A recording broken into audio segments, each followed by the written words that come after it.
Hello YouTube and welcome to The Real Siberius.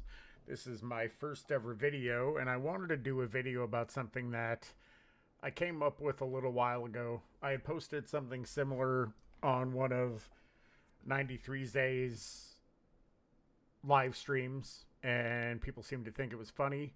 So I wanted to talk about it here. And it is the LeBron James fanboy excuse checklist. So let's get into it.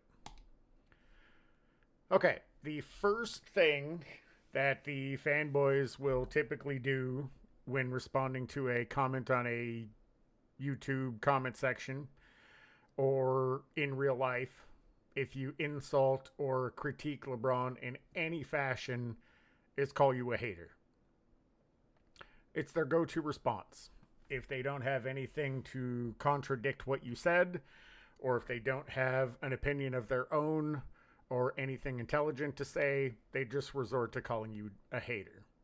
Number two, you don't know basketball. Often, if they comment, you respond to their comment. This is their second go-to. You don't know basketball. You don't know what you're talking about. You don't understand the game. Number three, box score without context. This is a big one for them as well. They love pointing out how well LeBron's box score is in every game without any context. And if you look at his box score without context, it does seem impressive. His field goal percentage, his assists, his rebounds all look rather impressive until you understand the context of how those stats were accumulated. Number four, injuries. This is the one that always makes me laugh because his injuries are so blatantly fake. We all remember the press conference with the black scarf wrapped around his hand. I've always found it funny because he didn't have a splint, brace, or cast on his hand while he was playing, and yet somehow played the last 3 games with a broken hand.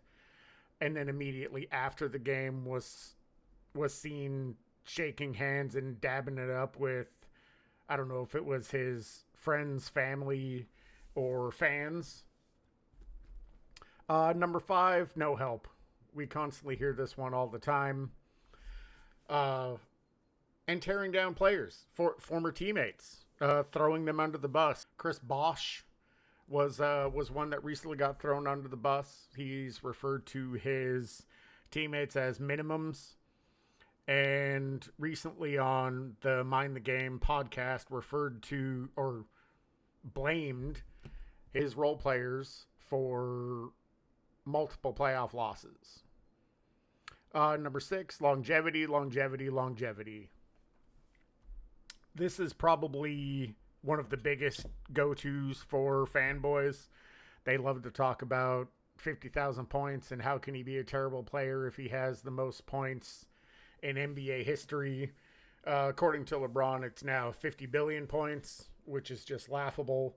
I also think it's funny that in order to reach the 50,000 point milestone, they had to combine playoff and regular season points, which they never did for Kareem. So I'm not sure where that came from. Number 7, diminish previous eras.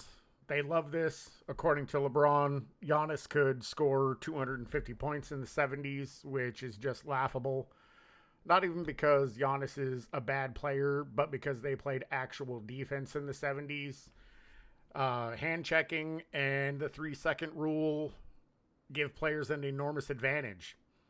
And they're like, what do they call them? Plumbers? It's pretty disgusting the way that they tear down and have no respect for previous eras. Number 8, they avoid the question entirely.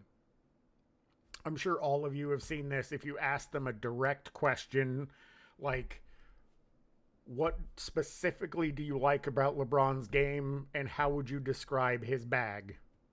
They'll just avoid it entirely. Which also plays into number 9, they change the subject. So if you ask them that direct question, rather than answering your question, they'll change the subject saying, well, you know, Jordan lost in the first round also, and Jordan could never beat Bird. essentially trying to change the narrative of the conversation and avoiding what you were talking about entirely. And last but certainly not least is personal attacks. They will insult you, belittle you, and try to make themselves feel power over you by diminishing you and calling you names.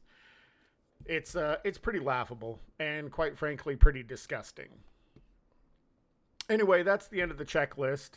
I did want to give a shout out to Uncommon Sense. If it wasn't for him, this channel wouldn't even exist.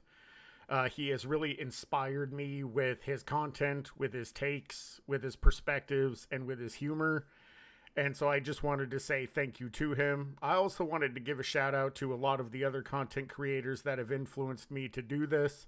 Angry Old Hoops, Self-Researched NBA Facts, 93Z, Sports and Fitness Rants, Uncut Hoops, Scap Attack, The Basketball Show, Speam Engine, and In Your Face Hoops. All of you have inspired me to create this channel, and I can't thank you all enough.